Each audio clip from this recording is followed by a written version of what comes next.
Diante da discussão sobre o acordo ortográfico da língua portuguesa, surge uma nova proposta gramatical.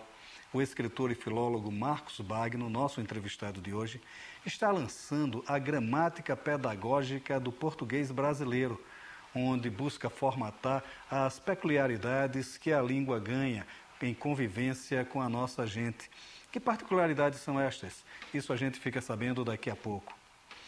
Na Dica de Leituras, a poesia surgida das inquietações dos poetas. A gente analisa os livros Palavra na Berlinda, de Astrid Cabral, e O Marco do Mundo, de W.J. Soiller. O Leituras começa agora, conversando com Marcos Bagno.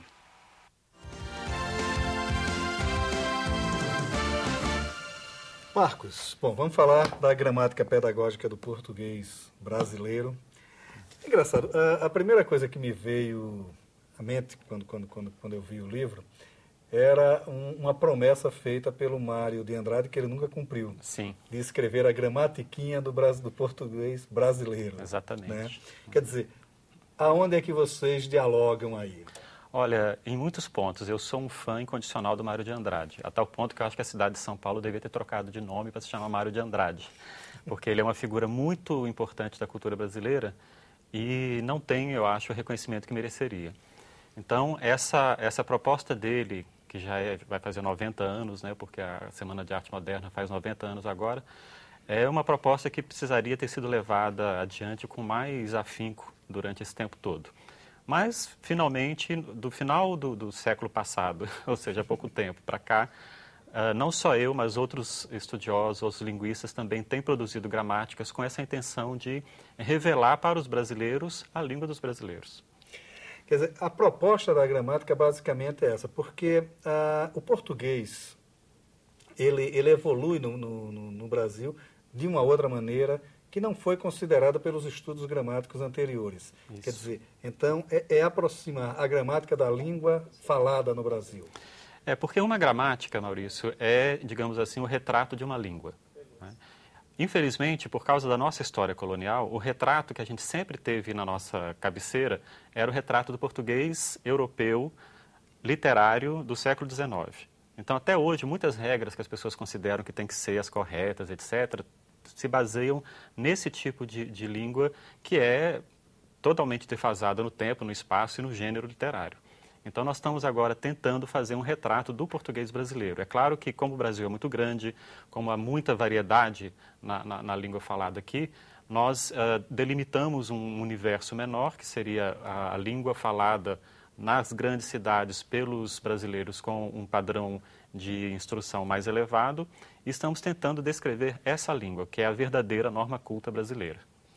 Agora, onde é basicamente que se dá o choque, né, entre essa gramática clássica que a gente estudava e essa nova proposta de vocês? Quer dizer, onde é que exatamente se dá o confronto aí, a separação entre essas duas? Olha, digamos que cada uma delas vem de um planeta diferente. São muito distintas por causa das propostas, por causa da base científica que tem cada uma delas. A gramática normativa, como a gente chama, a gramática tradicional, ela remonta, pelo próprio nome, a uma tradição que vem de 2.300 anos atrás. Então, desde que os primeiros gramáticos lá na cidade de Alexandria do Egito resolveram criar essa disciplina chamada gramática e escreveram os primeiros tratados para analisar a língua grega, é que vem toda essa tradição. A gramática descritiva, ela tem uma base científica mais sólida. Ela se baseia nas teorias, nas propostas, nos experimentos da linguística moderna, que vai completar 150 anos daqui a pouco. Então, a gramática normativa quer dizer para as pessoas como a língua deve ser, por isso que ela é normativa, ao passo que a gramática descritiva ou científica quer mostrar como a língua é. Então, nós temos aí uma diferença de postura muito grande em termos de produção de uma obra intelectual. Agora, a sua gramática, ela faz um apanhado histórico também do que é da evolução dessa língua portuguesa e remontando, inclusive, ao galego. Sim. Né? Quer dizer, como é que se dá essa evolução até a gente chegar aqui? Como é que você trabalha isso dentro do livro? Essa gramática, ela é muito, digamos assim, ela vai criar muita polêmica, pelo menos eu espero. porque há várias afirmações que eu faço que não são, digamos, endossadas nem pelos estudos linguísticos mais conservadores. Então, nós temos a tradição de dizer que o português veio do latim. Só que o português, na verdade, é uma derivação da língua galega que era falada no noroeste da Espanha, lá pelo século IX e X. E foi baixando, né, ali na península e, por questões políticas, passou a se chamar português, né? Então, eu tento contar essa história e mostrar que o nome que a gente dá às línguas não é uma coisa inocente. Tem a ver com questões ideológicas, políticas, culturais.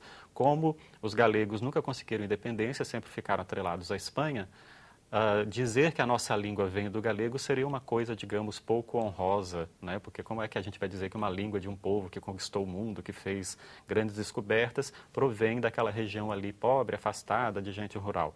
Então, tem toda uma questão aí de ideologia no próprio nome que a gente dá para as línguas. Por exemplo, por que a gente chama, até hoje, a língua falada no Brasil de português?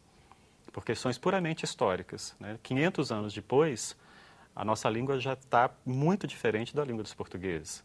Claro que tem muita semelhança, como a gente tem semelhança com o espanhol e com o italiano. Mas, do ponto de vista estrutural, gramatical, são duas línguas diferentes já. Agora, é interessante, isso não vai, de certa forma, contra toda a pregação que vem se fazendo para o famoso acordo ortográfico, né, entre o Brasil e os outros países de língua portuguesa? É preciso sempre lembrar que a ortografia é uma coisa e a língua é outra, né? 3/4 das línguas faladas no mundo não têm ortografia, são línguas ágrafas, as pessoas não leem nem escrevem. Então, é preciso lembrar sempre disso. O acordo ortográfico, como o próprio nome diz, é ortográfico. Nós vamos passar a escrever da mesma maneira. Mas, em termos gramaticais, em termos de pronúncia, de léxico, etc., cada uma das línguas nacionais vai ter a sua própria vida, a sua própria dinâmica. Então, a gente simplesmente vai escrever da mesma maneira. Agora, a pronúncia e o modo como a gente vai usar essa língua inevitavelmente vai ser diferente para todo mundo. Você fala muito no livro de uma questão interessante, que o ensino da língua nas próprias universidades, ele se dá de uma maneira errada, vamos dizer, né? Uhum. Que embora o aluno seja um aluno de letras e, de certa forma, estude os autores contemporâneos brasileiros, contemporâneos só não, mas enfim, estude a literatura brasileira, ele acaba criando um certo confronto entre o que escrevem esses autores e o que dizem as gramáticas que os próprios alunos são obrigados a estudarem. Como é que se dá esse conflito também? Olha, eu sou um grande crítico do curso de letras em geral, a partir do próprio nome, né? Essa ideia de letras é uma coisa muito antiga, é um ideário assim do século XIX, as belas letras, etc. A gente tinha que ter agora cursos de ciências da linguagem. Depois de toda a revolução científica da linguística moderna, não tem mais cabimento ficar falando de letras, né? Mas aí é só uma questão de nomenclatura. E também eu acredito que falta ao curso de letras uma conscientização de que ali estamos formando professores. A grande vocação desse curso é formar docentes. E as pessoas que trabalham nos cursos de letras, né, nós professores das universidades, ainda temos a ilusão de que vamos formar grandes pesquisadores e grandes críticos literários ou até mesmo escritores, o que não é verdade. Então, o curso de letras precisava direcionar mais o seu trabalho para formar professores. Então, às vezes, os alunos saem dali formados, vão enfrentar a sala de aula e não tem instrumental teórico e pedagógico para isso. Por exemplo, nós não preparamos os alunos para escolher livros didáticos, que é uma coisa fundamental. Não preparamos para ler e compreender os próprios documentos oficiais que o Ministério da Educação publica, né? Então, por exemplo, a escolha dos livros didáticos é uma coisa fundamental, né? O professor que sai formado, ele tem que ser capaz de fazer a análise crítica de um livro, saber se ele é bom, saber o que ele tem de bom, o que ele tem de problemático, mas isso não é visto no curso de letras.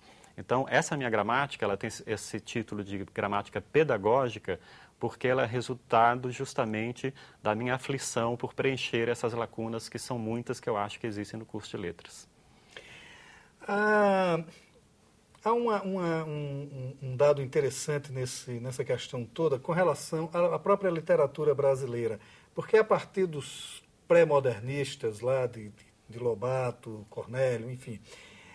Eles começaram, o Simões Lopes Neto, a trabalhar com a linguagem, digamos assim, mais popular, a linguagem que era falada pelas categorias menos cultas. E isso acabou se tornando um gênero literário. Sim. Quer dizer, como é que esse gênero acaba sendo encarado por essa nova estudos da gramática? Veja, a verdadeira tentativa de começar a usar um português brasileiro na literatura já vem bem antes até, né? Os românticos já faziam isso, né? Gonçalves Dias, o Zé de Alencar tem textos polêmicos em que ele defende o português brasileiro, mas de fato é a partir do modernismo que surgem as grandes correntes regionalistas, né? Mas, infelizmente, essa revolução que foi empreendida na literatura não foi acompanhada dos estudos linguísticos na época, né? Então, apesar de toda a polêmica gerada pelo modernismo, né, todas as confusões que eles criaram de propósito, como o famoso poema do Drummond, Tinha uma Pedra no Caminho, etc., isso não foi acompanhado porque a nossa escola sempre foi muito rígida, muito conservadora e continuava ensinando que essas formas eram licenças poéticas, não deviam ser imitadas e por aí vai, né? O famoso gramático Napoleão Mendes de Almeida, por exemplo, ele dizia que o modernismo não era literatura, que o Drummond não era poeta, imagina, né? Porque ele escreveu Tinha uma Pedra no Meio do Caminho. Então, o que nós tentamos fazer hoje, primeiro, é não usar a literatura como instrumento de análise e pesquisa, porque a literatura é uma forma de arte e nós não queremos formar artistas, não é? Nós queremos formar pessoas que saibam ler e escrever de maneira eficiente para exercer a sua cidadania. Então, nas gramáticas que são feitas hoje em dia e na minha mesma, nós não usamos o texto literário como exemplo. A gente exemplifica com textos de outros gêneros, texto científico, texto acadêmico, texto jornalístico, a língua falada do dia a dia, né? Porque essa que é a língua realmente dinâmica e viva. A literatura é uma coisa à parte, né? É a mesma coisa que você querer que o instrutor de autoescola forme campeões de Fórmula 1. Não é isso, ele quer formar motoristas que saiam aí pela rua dirigindo bem. Então é a mesma coisa, nós queremos formar pessoas que leiam e que escrevam. Quem quiser se transformar num grande poeta ou num grande escritor, vai seguir o seu caminho tranquilamente, sem precisar. Aliás, até o conhecimento da gramática normativa, etc., prejudica, né? Os grandes escritores sempre deixaram depoimentos dizendo que preferiam esquecer essas nomenclaturas, essas regras, para poder exercer a sua arte com liberdade, né? Então, nós não queremos formar escritores, nós queremos formar pessoas que exerçam bem a leitura.